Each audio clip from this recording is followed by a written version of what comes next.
disappointed when President Obama was passing out some of these cabinet appointments with the number of people from Wall Street that were pulled into the economic team. I just don't think that you advance the cause of the country by pulling in the same people who helped get us into the mess that we're in. Some of the persons on his economic team were part of the deregulation effort over these last 12, 14 years in Washington. Certainly during the Clinton administration, there was some deregulation, and we just got to be honest about saying that at the end of the day, we have got to pull America out of this malaise. And again, I'm willing to give the president time to do that, even though I might not agree with members of his team and some of those choices.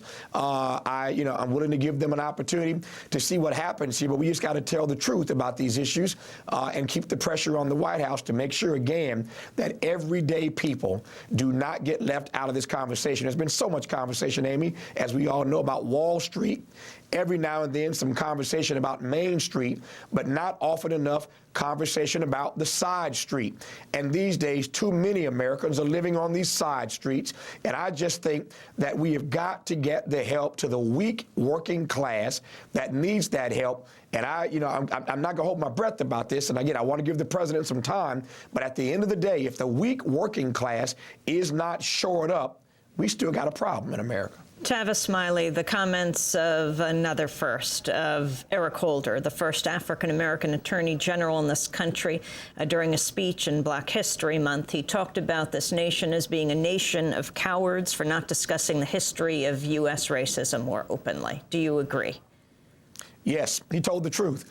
Every one of us has the right to choose our own language, and some of us, some persons might not have used the word coward or cowardly or any derivative thereof. But at the end of the day, the evidence abounds that we do not like, we are not comfortable discussing the issue of race in America. It is the very reason that the mainstream media was so quick to try to promulgate this notion of living in a post-racial America just because we have a black man in the White House. As I said earlier, or intimated earlier, America may be less racist, but we're not post-racial. Clearly, a lot of white folk voted for Barack Obama to be in the White House. Black folk couldn't have done that alone. So America may be less racist, and I celebrate that, obviously, but we're not post-racial. And Eric Holder was right to suggest, in his language, that we just aren't comfortable having the discussion of race in the most multicultural, multiracial, multi-ethnic America ever. I don't know what the brouhaha was all about that. He told the truth. Many of us live in cities that are too segregated. The evidence in housing, in employment, environmental racism you discussed earlier on this program at the summit that took place in Washington this past weekend. And Van Jones talks powerfully about how we have to green the ghetto first. He and Major Carter.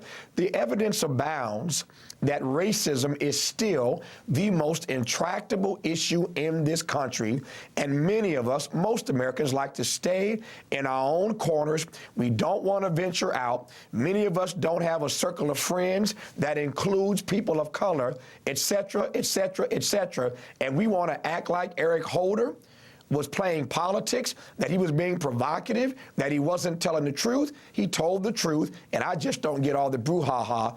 The truth will set us free if we're willing to deal with it. Tavis, I wanted to ask you about the latest news that the Obama administration has announced the United States will boycott the World Conference Against Racism in Geneva next month unless its final document drops all references to Israel and reparations for slavery.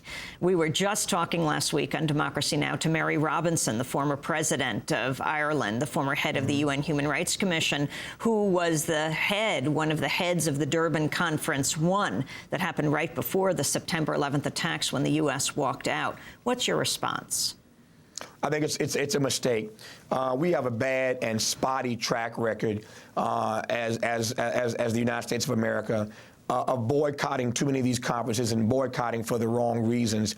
I don't know how in the world that we can justify boycotting a world conference on racism, as I said a moment ago, when in this country, racism is still the most intractable issue in America. It is, quite frankly, a disappointment. Do you support reparations? I support reparations. The question is, how do we define reparations? And you don't get to these conversations by boycotting, and that's the point of why you have to show up and engage in dialogue. And so the answer to reparations is about how, in my mind at least, Amy, we define it. Do I support giving a check to every black person in America? No. Do I support giving us 40 acres and a mule like they originally promised? No. Or talked about at least? No, that's not the answer. But there has to be a concerted, concentrated, laser-like focus on the African-American community, given the legacy of white supremacy that we still see playing itself out 400 years later, even after the election of an African-American president. And so, yes, I support reparations, depending on how we define it. Education vouchers, yes. Housing opportunities, yes. There's so many issues on which we need to get some traction where black people specifically are concerned, since that's what tends to come up when we talk about reparations. But for me, it's about how we define it. To the first issue about Israel, this is a tricky and thorny situation. But let me just be clear about this, as clear as I can be, at least, very quickly here. Israel is an important ally. I think in this last round of fighting, they did a less than admirable job of calibrating the use of their power in this latest round of fighting. Every powerful country, every country with weaponry, including us as compared to Iraq, including Israel as compared to Palestine, has got to be clear and considerate about how they calibrate the use of that power. And I don't think Israel did a good job of that the last time around. And yet I recognize that they are an important and strategic ally, and I don't begrudge the relationship that we have with them in the region. Our problem is that I think we're starting to lose the capacity to be an honest broker in this process of bringing peace, given how we treat one side as compared to how we treat the other side. Given that the Bush administration didn't even want to really engage this process, we have got to be honest brokers, and we do that by seeing the world as it is, not necessarily as we want it to be. And for both of those reasons, on Israel and on reparations, it's tragic and I think shameful that here we are again boycotting a conference that we ought to be at. You don't make progress by not talking.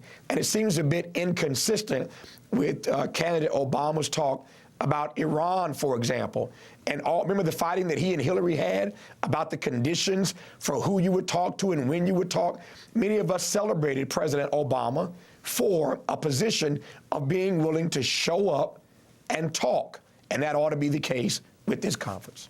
Tavis Smiley, finally, the traveling exhibit that you have going across the country, talk about what it is.